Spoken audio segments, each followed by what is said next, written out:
Apa kamu pernah membayangkan, seorang wanita bisa menyiksa anak kecil sampai mati, dan masih hidup tenang seolah tak bersalah? Tapi tidak untuk ibu tiri ini. Ia menyiksa anak kecil secara beringas karena kelakuannya itu. Saat semua orang tidur, tubuhnya menggeliat, seperti ada yang merayap. Dan dari dalam perutnya ular hidup, keluar perlahan dari dalam tubuhnya, membawa bau darah dan busuk. Lantas apa sebenarnya penyebab perilaku jahat sang ibu ini? Kau pikir ini cuma mimpi buruk? Tidak, ini azab nyata. Sebelum lanjut mendengarkan kisah ini, jangan lupa untuk like dan subscribe agar tidak ketinggalan kisah nyata dan cerita lainnya. Tulis serta di kolom komentar tanggapan kalian tentang kisah ini. Langit sore itu berwarna abu-abu. Awan menggantung rendah seperti menyembunyikan sesuatu yang tak ingin diturunkan. Angin bertiup lambat, membawa bau lembab dari sawah dan tanah basah. Di ujung selatan desa, sebuah rumah berdiri menyendiri. Tua, berdinding papan, tapi pondasinya dari batu kuat. Rumah itu milik Pak Ridwan, seorang duda beranak satu yang dikenal terpandang dan disegani. Namun sejak ia menikah lagi, suasana rumah itu berubah. Namanya Suminah, wanita bertubuh kecil, kulit gelap, dan sorot mata yang tajam. Sejak pertama datang ke rumah itu, banyak warga merasa tak nyaman, bukan karena wajahnya, tapi karena tatapannya, diam, penuh perhitungan, dan seperti menyimpan amarah yang sudah lama dibendung. Bagas, anak Pak Ridwan, baru berusia 9 tahun. Sejak ibunya meninggal, ia jarang bicara, hanya mengangguk atau menggeleng. Ia suka duduk di bawah pohon mangga, menggambar di tanah dengan ranting. Tapi sejak Suminah datang, Bagas lebih sering diam di dalam rumah. Wajahnya pucat, matanya cekung, tubuhnya mulai kurus. Namun tak seorang pun berani bertanya. Pak Ridwan adalah tokoh desa, orang terpandang, hartanya cukup, ucapannya didengar. Siapa yang berani mengusik rumah tangganya? Sore itu, suara pintu dapur dibanting terdengar keras. Masuk, cepetan, jangan, kayak setan. Suara Suminah menampar telinga siapapun yang lewat di depan rumah. Bagas berlari kecil, membawa ember berisi air yang hampir tumpah. Langkahnya gemetar. Ia meletakkannya di dekat kaki Suminah, tapi belum sempat berdiri, sebuah sendal kayu mendarat di punggungnya. Lambat banget, kau kira aku ini pembantu? Bentaknya. Bagas menunduk, tak bersuara, tak menangis, hanya memeluk tubuhnya yang memar. Suara jangkrik dari luar seolah menertawakan. Di balik tirai dapur, tetangga sebelah, Buati, mengintip dari celah rumah. Jarak rumah mereka tak sampai 20 langkah. Tapi Buati hanya menutup tirai kembali, menghela napas berat. Seperti biasa, hanya bisa melihat. Astagfirullah, anak sekecil itu, bisiknya lirih, tapi langkahnya mundur, menjauh.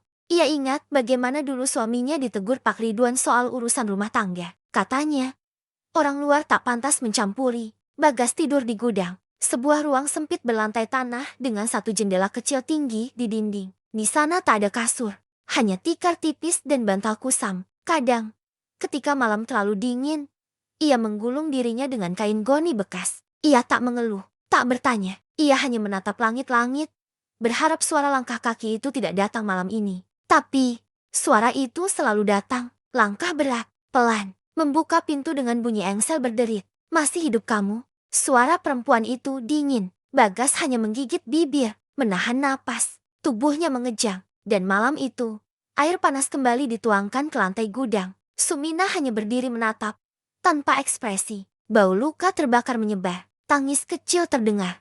Tapi hanya dinding yang menjadi saksi. Pagi-pagi, saat Pak Ridwan bersiap ke ladang, Suminah menyuguhkan kopi hangat. Senyumnya manis, tutur katanya lembut. Tak ada tanda-tanda seorang wanita yang tadi malam menyiksa bocah. Bagas enggak enak badan. Mas, saya suruh istirahat aja di dalam, katanya sambil menuang kopi. Pak Ridwan mengangguk. Percaya, seperti biasa, dan seperti biasa, hari itu lewat tanpa siapapun tahu. Darah kecil mengering di tikar gudang. Beberapa hari kemudian, Bagas tak keluar dari kamarnya. Warga mulai berbisik, tapi bisikan itu seperti asap, mengambang, tapi tak punya bentuk. Buati sempat mengajak suaminya bicara. Kalau anak itu kenapa-kenapa, kita dosa, Pak. Namun suaminya hanya menjawab singkat. Pak Ridwan itu orang baik. Enggak mungkin istrinya macam-macam. Lalu senyap lagi, seperti tak terjadi apa-apa. Namun malam berikutnya, hujan deras turun, dan suara di gudang kembali terdengar. Tapi kali ini, bukan tangisan, melainkan suara pintu digedor dari dalam. seperti seseorang yang mencoba keluar, tapi tak bisa. Tak ada yang keluar rumah, tak ada yang melapor, karena semua sudah terbiasa membungkam telinga sendiri.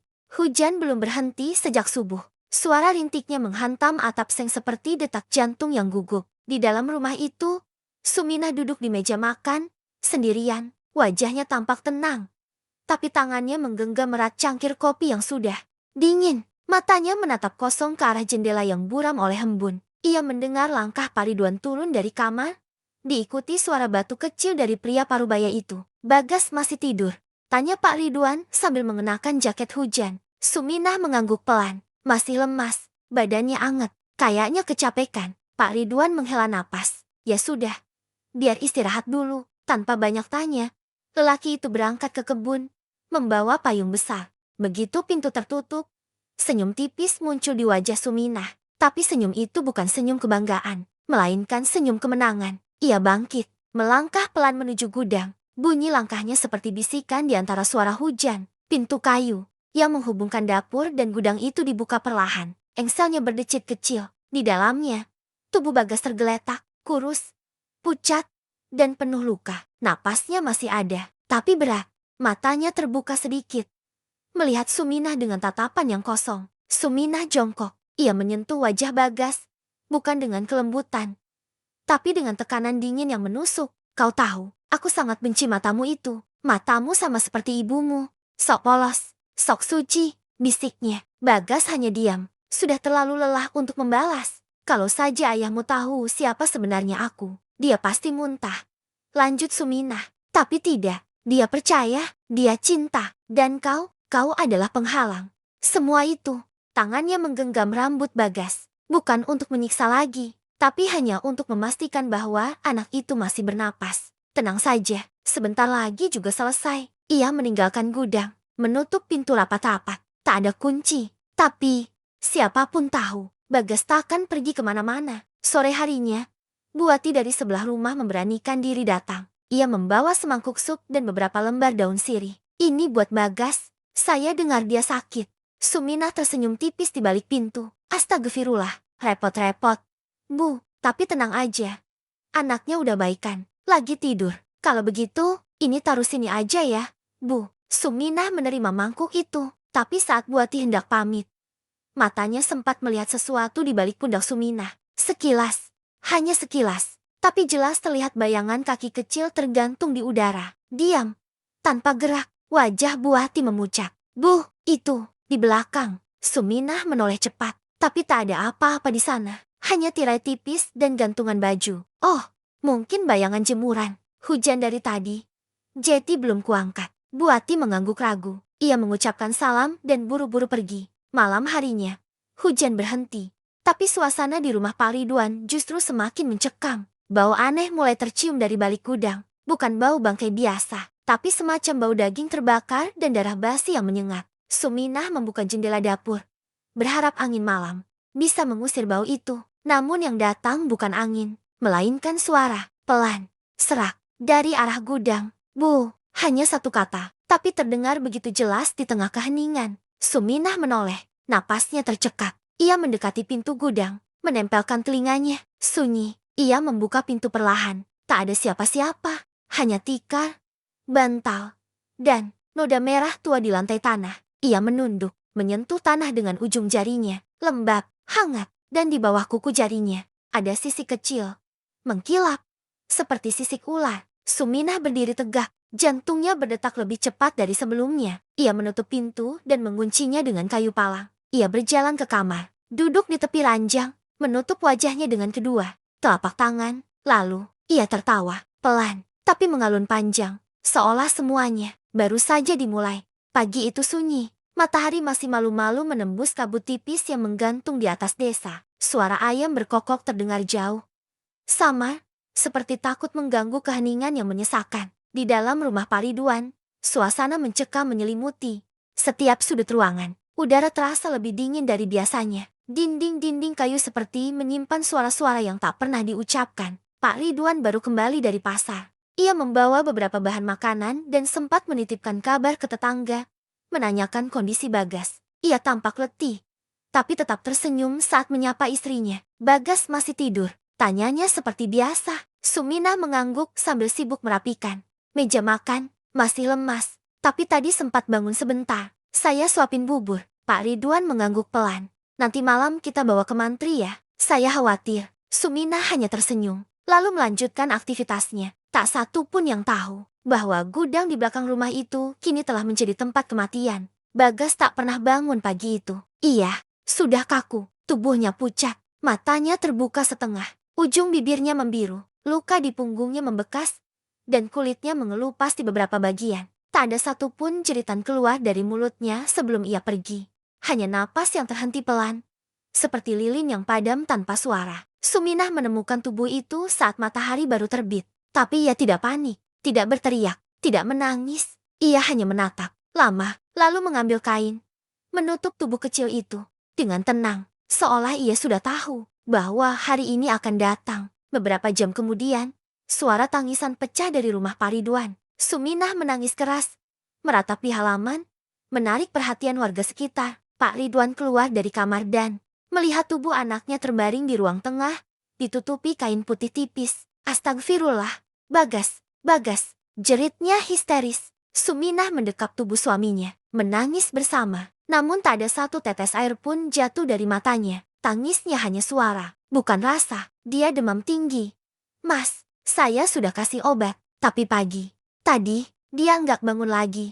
Ucapnya terputus-putus. Pak Ridwan jatuh terduduk. Dunia seperti ambruk di hadapannya. Anak satu-satunya, harapan terakhirnya, kini terbaring tanpa nyawa. Warga berdatangan, menyalami, membacakan doa, tapi tak satu pun berani menyentuh tubuh Bagas. Ada yang berbeda. Tubuh itu terlalu dingin, dan kulitnya terlalu kaku untuk anak seusia itu. Beberapa ibu-ibu mulai berbisik pelan. Ada yang mengernyitkan dahi. Ada yang mencium bau aneh dari tubuh Bagas. Namun semua tetap diam. Tak satu pun yang berani bertanya lebih jauh. Semua terlalu takut pada nama besar Pak Ridwan. Terlalu takut pada senyuman palsu Suminah. Prosesi pemakaman berlangsung cepat. Jenazah Bagas dimandikan di rumah, dikafani, dan langsung dibawa ke pemakaman umum.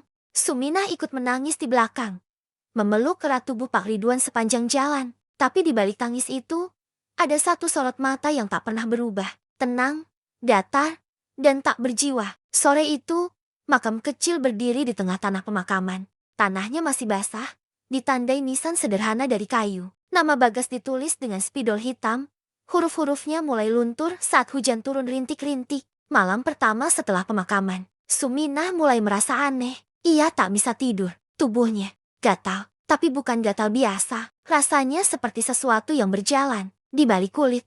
Ia menggaruk, menggosok, bahkan menyiram tubuhnya dengan air hangat. Tapi rasa itu tetap ada. Ia membuka bajunya, menatap perutnya di depan cermin. Tidak ada luka, tidak ada bintik, tapi ia merasa ada yang bergerak di sana. Seperti seekor binatang kecil, menggeliat, berputar, mencakar dari dalam. Suminah menutup matanya, lalu sebuah suara muncul di telinganya. Suara kecil, lirih, seperti milik Bagas. "Buh, kenapa aku dikunci di sana?" Suminah tersentak, matanya terbuka. Tak ada siapapun, tapi napasnya tercekat. Tubuhnya menggigil. Ia melihat bayangan kecil berdiri di sudut kamar. Bayangan itu tak bergerak, tapi matanya menyala, merah redup. Suminah menjerit pelan, menyentuh dinding, menahan diri agar tidak jatuh. Tapi suara itu kembali terdengar. "Buh, sakit.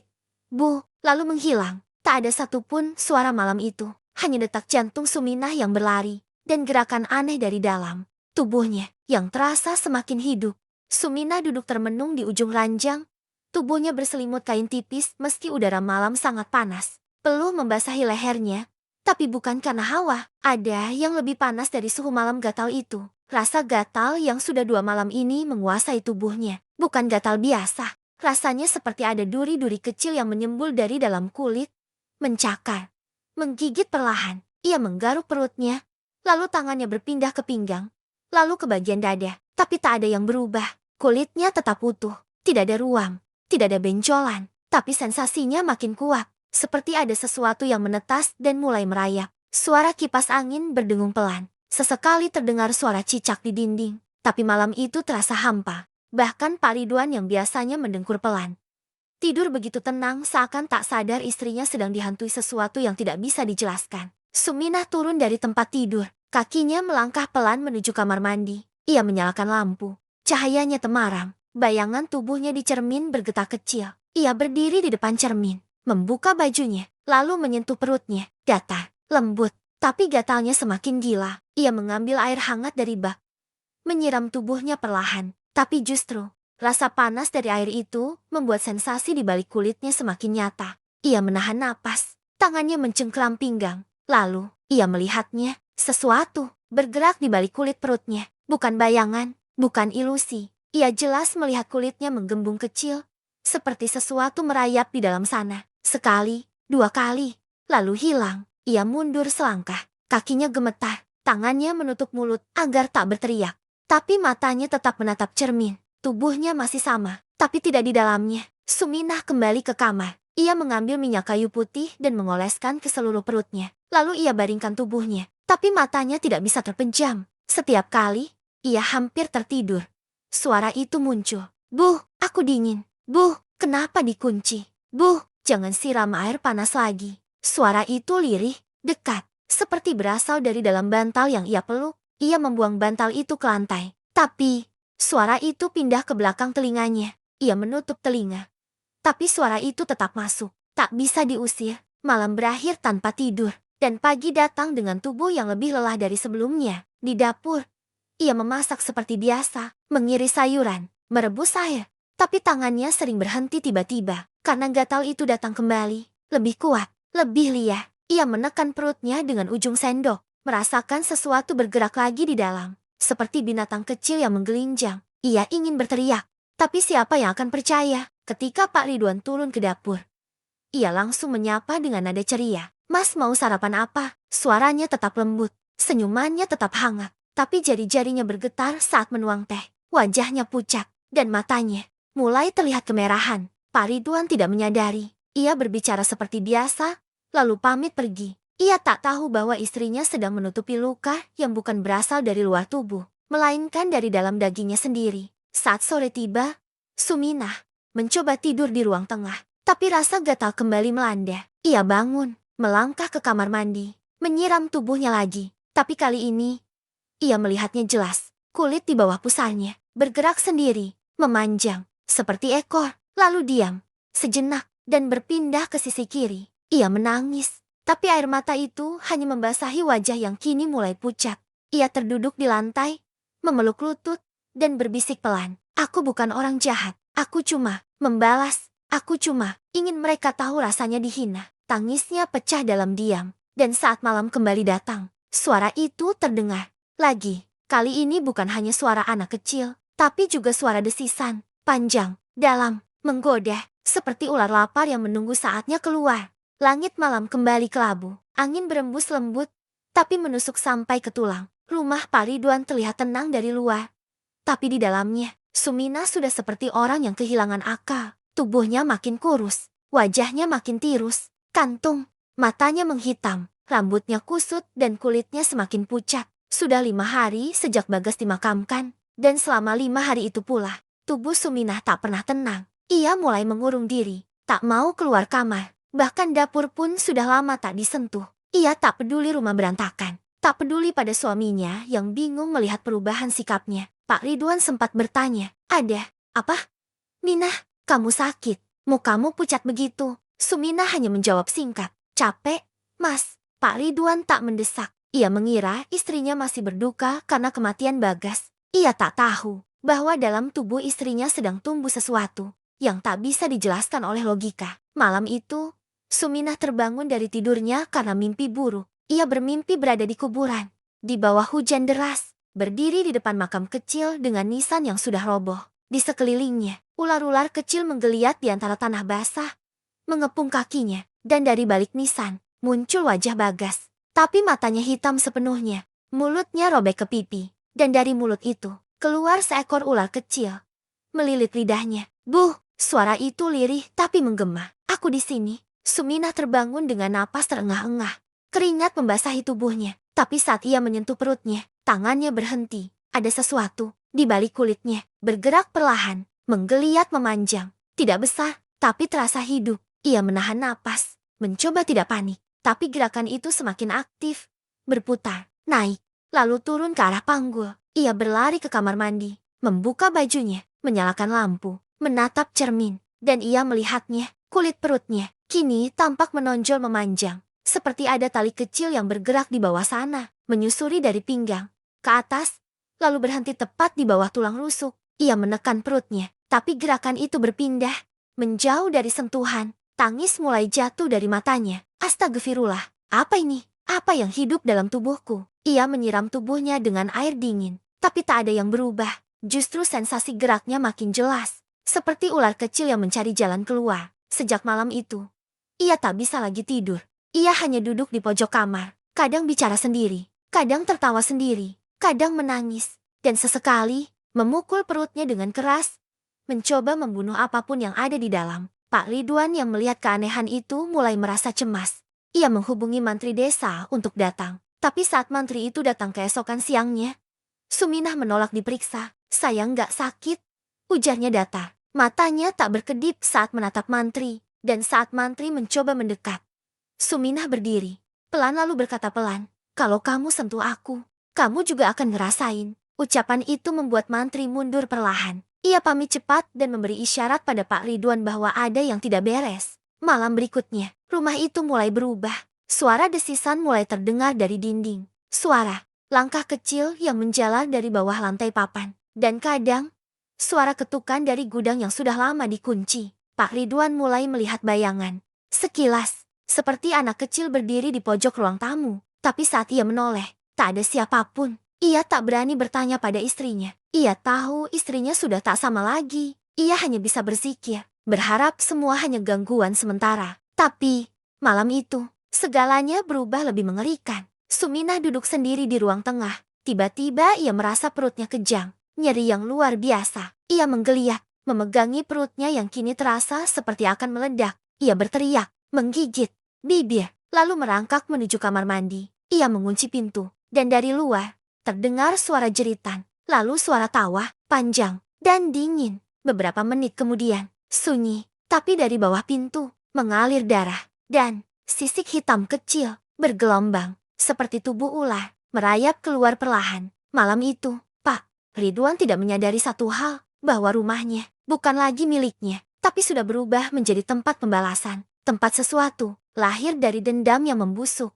Suara ayam jantan pagi itu terdengar jauh, seperti terhalang kabut yang menggantung tebal di langit desa. Tapi tak satu pun penghuni rumah Pak Ridwan keluar seperti biasa. Tak ada aroma masakan dari dapur. Tak ada suara percakapan. Yang ada, hanya keheningan. Keheningan yang terasa berat. Seperti menyimpan bangkai yang belum dikubur. Pak Ridwan duduk di teras dengan wajah bingung. Matanya sembab. Semalaman ia tidak tidur. Istrinya Suminah mengurung diri di kamar mandi. Mengunci diri dari dalam. Tak mau menjawab. Tak mau keluar. Tengah malam tadi, suara jeritan keras menggetarkan dinding. Lalu, suara tawa mengerikan. Seperti tawa anak kecil, tapi parau dan penuh amarah. Setelah itu, senyap. Sampai pagi, ia sudah menggedor pintu berkali-kali. "Minah, buka. Ini aku." Tapi tak ada jawaban. Hanya suara tetesan air, dan bau anyir yang makin lama makin menyengat. Ia bahkan mencoba mendobrak. Tapi pintu itu seolah dikunci dari dalam. Bukan dengan kunci biasa, tapi dengan sesuatu yang tidak bisa dijelaskan. Pagi menjelang siang, warga mulai berdatangan. Mereka melihat Pak Ridwan gelisah. Lalu bersama beberapa tetangga, mereka memutuskan mendobrak pintu kamar mandi. Dan saat pintu itu terbuka, semua terdiam. Lantai kamar mandi basah oleh cairan hitam pekat. Bau amis menyengat seperti bangkai binatang yang disembunyikan berminggu-minggu. Di pojok ruangan, Suminah terduduk dengan mata terbuka lebar.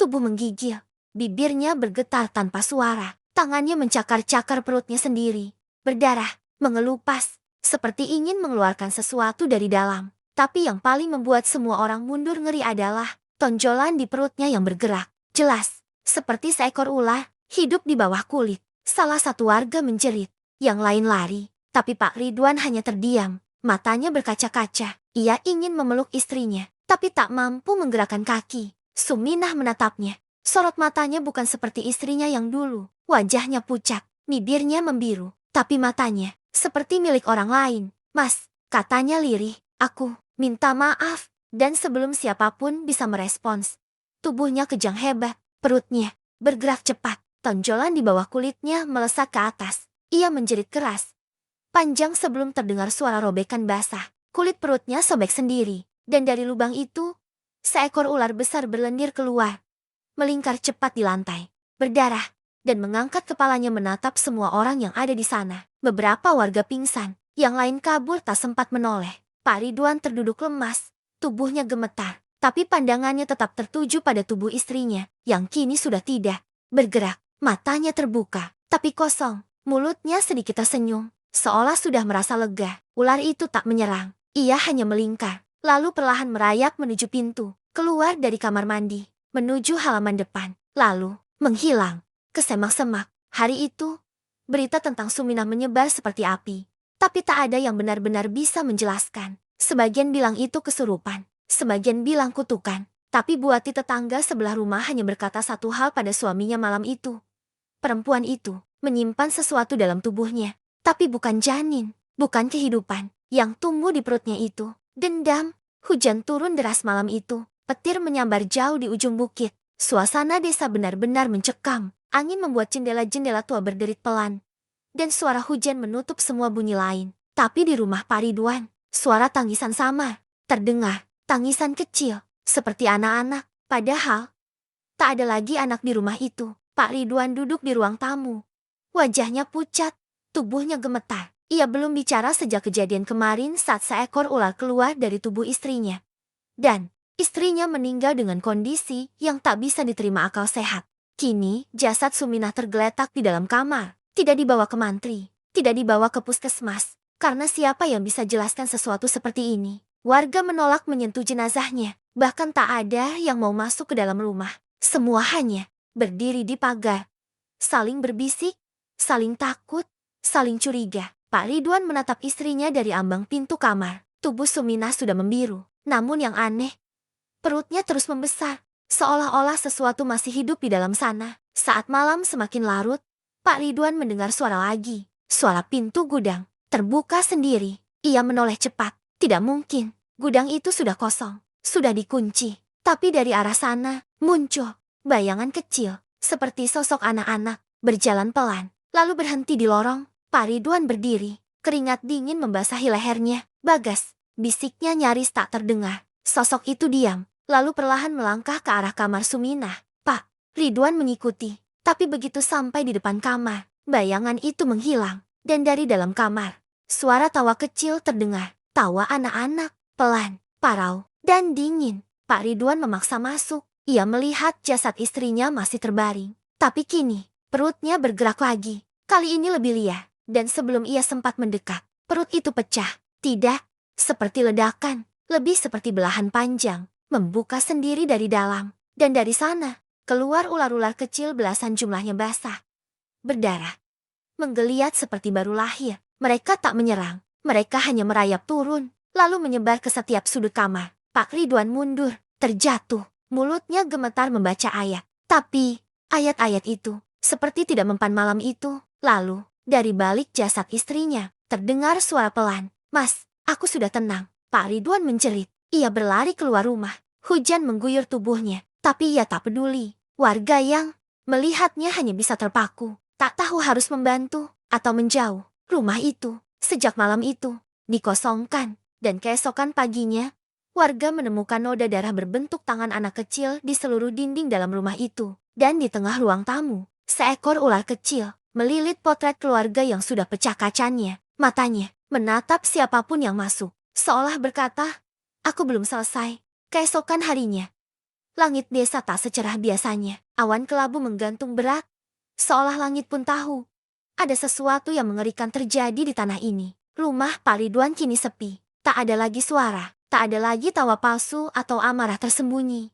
Hanya sunyi dan bau amis yang tak kunjung hilang sejak malam kemarin. Pak Ridwan tak keluar kamar sejak pagi. Warga mulai resah. Mereka mengirim Pak Lurah bersama 2 pemuda desa untuk memeriksa keadaan. Saat mereka sampai di depan rumah, pagar kayu sudah separuh rubuh. Tanaman di pekarangan kering seperti tak disiram berminggu-minggu. Dan yang paling mencolok, pintu depan rumah terbuka sendiri. Pak Lurah masuk pelan. Langkahnya berhati-hati. Begitu melewati ambang pintu, bulu kuduknya langsung berdiri. Suhu di dalam rumah itu dingin, tapi bukan dingin biasa. Dingin seperti dalam liang kubur. Pak Ridwan, panggilnya pelan. Tak ada jawaban. Mereka menyusuri ruang tamu, lalu lorong, sampai tiba di depan kamar Pak Ridwan. Pintu kamar sedikit terbuka, dan dari dalam terdengar suara gumaman, tapi bukan doa, bukan tangisan, melainkan suara orang berbicara sendiri, dengan lirih, penuh sesalan, dan marah.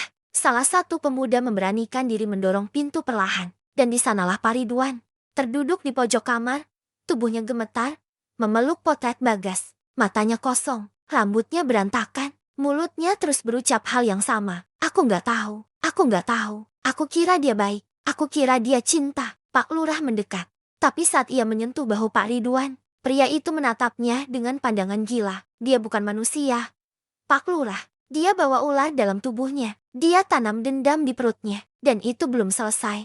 Pak Lurah mengangguk perlahan, memberi isyarat pada pemuda untuk mengevakuasi Pak Ridwan. Tapi saat mereka hendak mengangkatnya keluar kamar, salah satu dari mereka menjerit. Di bawah ranjang, ada lubang. Lubang tanah segar, besar, dalam. Dan di pinggir lubang itu, ada tulang-tulang kecil. Tulang anak-anak, patah, hangus sebagian. Tak hanya satu, ada 2, 3, bahkan mungkin lebih. Mereka segera menarik Pak Ridwan keluar dari kamar. Tapi pria itu justru menjerit histeris saat digiring keluar rumah. Dia akan keluar lagi. Dia akan bangkit. Kalian pikir ular itu pergi? Ular itu cuma pembuka. Dendamnya belum kenyang. Malam harinya, warga melakukan penggalian. Polisi datang. Mereka menemukan tulang-tulang lain terkubur dalam tanah belakang rumah. Kecil, tidak terdata, tidak ada nama. Dan di tiap kuburan kecil itu, ada sisik-sisik menghitam menempel di tanahnya. Berita menyebar cepat. Media lokal menulisnya sebagai ibu tiri gila, anaknya mati, lalu melahirkan ular. Tapi warga desa tahu, ini bukan sekadar kisah kriminal. Ini bukan hanya kekerasan rumah tangga. Ini adalah azab yang ditanam dengan tangan sendiri. Dendam masa kecil yang dipelihara, dan tumbuh seperti benih busuk dalam rahim yang kosong. Cinta, dan malam itu, beberapa warga bersaksi, mereka melihat sesuatu merayap keluar dari rumah tua itu. Seekor ular hitam, matanya merah, membawa sesuatu dalam mulutnya tampak seperti lidah manusia. Ia menyelinap ke hutan, dan menghilang. Tapi sebelum benar-benar lenyap dari pandangan, ular itu berubah wujud sejenak, bukan sepenuhnya manusia. Tapi, jelas sekali, itu wajah Suminah, dengan senyum tipis, dan mata dendam yang belum padam. 3 hari berlalu sejak rumah Pak Ridwan resmi dikosongkan. Tak ada satupun warga yang berani mendekat. Bahkan anak-anak dilarang bermain ke arah selatan desa. Rumah itu kini seperti bangkai, ditinggalkan, membusuk perlahan. Tapi meski ditinggal, rumah itu belum sepenuhnya mati. Malam itu, seorang pemuda bernama Dian, seorang penulis konten horor untuk media daring, nekat datang ke sana. Ia penasaran, kisah ibu tiri melahirkan ular.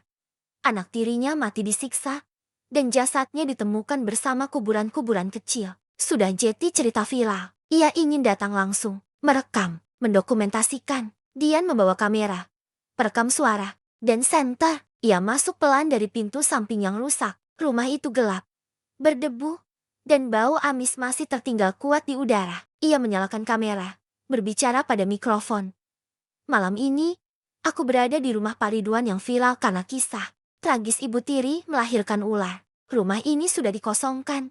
Tapi banyak warga bilang, suara-suara aneh masih sering terdengar. Langkahnya menyusuri lorong. Setiap langkah menimbulkan bunyi kayu berderit. Ia masuk ke ruang tengah, lalu membuka pintu kamar mandi. Tempat di mana kejadian mengerikan itu terjadi. Lantai masih bernoda gelap, cermin retak, dan ada sisi kecil di sudut kamar mandi. Mengkilap, segar. Dian menyorotkan senter. Astaga, ini nyata. Masih ada sisik. Ia berjongkok, mengangkat sisik itu dengan sarung tangan. Tapi saat ia bangkit, cermin di depannya memantulkan sosok lain. Seorang perempuan, berambut panjang, wajah pucat, dan perutnya berlubang menganga. Dian menoleh. Cepat, tak ada siapa-siapa. Tapi begitu ia kembali menatap cermin, sosok itu kini lebih dekat. Tepat di belakangnya, tangannya terangkat, mulutnya bergerak, seolah sedang berbisik. Bukan kamu yang harus takut, bilang pada mereka. Aku belum selesai, darah belum dibayar lunas. Cermin mendadak pecah sendiri. Dian terjatuh, kamera terlempar, perekam suara masih menyala. merekam nafasnya yang memburu dan bisikan samar dari seluruh penjuru ruangan. Ia berlari keluar rumah, tanpa kamera, tanpa senter. Pagi harinya, warga menemukannya pingsan di ladang belakang rumah. Tangannya memegang erat satu benda. Gambar anak kecil Bagas dengan mata tercoret tinta merah dan satu tulisan kecil di bawahnya. Aku bukan anak pertamanya. Sejak saat itu, cerita berubah arah. Warga mulai menggali masa lalu Suminah. Dan ditemukanlah satu fakta yang tak pernah dibuka sebelumnya. Sebelum menikah dengan Pak Ridwan, Suminah pernah jetiat di rumah keluarga lain. Dan di desa itu juga pernah hilang seorang anak. Dengan luka yang mirip. Kasusnya ditutup karena tak ada bukti. Tapi sekarang semua tahu. Bagas bukan anak pertama yang jadi korban, dan ular yang lahir dari tubuh Suminah adalah warisan dendam yang beranak dari setiap nyawa yang ia padamkan. Beberapa minggu setelah semua kejadian itu, desa mulai tenang kembali, setidaknya di permukaan, tapi di hati warga. Bayangan tentang rumah Pak Ridwan, tentang suara-suara, ular, dan jasad penuh sisik masih terus menghantui. Rumah itu resmi ditutup, dipaku, dilarang dimasuki siapapun, tapi malam itu hujan kembali turun deras, petir memecah langit, dan udara terasa aneh. Di pos ronda, dua pemuda yang berjaga Eko dan Wira mendengar sesuatu dari arah rumah terkutuk itu. Suara tangisan, pelan, menyedihkan. Wira bangkit, menajamkan telinga. Kau dengar itu? Eko mengangguk. Tangisan anak kecil, rasa penasaran melawan rasa takut. Mereka mengambil senter, lalu berjalan menyusuri jalan becek menuju rumah Pak Ridwan. Begitu sampai, mereka lihat pintu yang dipaku rapat terbuka sendiri. Ini nggak mungkin, bisik Eko. Tadi sore masih terkunci rapat. Mereka masuk pelan, ruangan lembab dan gelap. Tapi tangisan itu makin jelas. Dari arah gudang belakang, mereka mengikuti suara itu. Jantung berdegup, tak karuan. Begitu mereka membuka pintu gudang, lampu senter berkedip dan di dalam sana, tampak anak kecil duduk memeluk lutut. Tapi kepalanya tidak utuh, sebagian hancur, matanya menghitam. Dan dari mulutnya keluar desisan pelan. "Bu, aku belum tidur." Senter padam, gelap, jerit mereka berdua menggema. Lalu, sunyi. Esok paginya, warga hanya menemukan sandal dan senter di depan gudang. Eko dan Wira hilang, tak ada jejak. Polisi datang, tim pencari dikerahkan. Tapi tidak ada satupun yang berani masuk ke gudang itu lagi. Satu-satunya yang tersisa hanyalah sebuah coretan di dinding dalam rumah itu. Coretan yang ditulis dengan darah, membentuk kalimat pendek, "Dendam yang kau tanam akan tumbuh dan memakan keturunanmu." Rumah itu kini dikenal warga sebagai rumah perut ular. Tak ada yang berani mendekat. Tapi setiap malam hujan turun, suara tangisan anak kecil kembali terdengar, pelan, mengalun, minta ditemani. Dan di antara suara itu, kadang terdengar suara tawa seorang wanita, pelan, lirih, dengan satu kalimat yang diulang terus-menerus. "Aku sudah tenang, karena kalian akhirnya tahu rasa sakitku."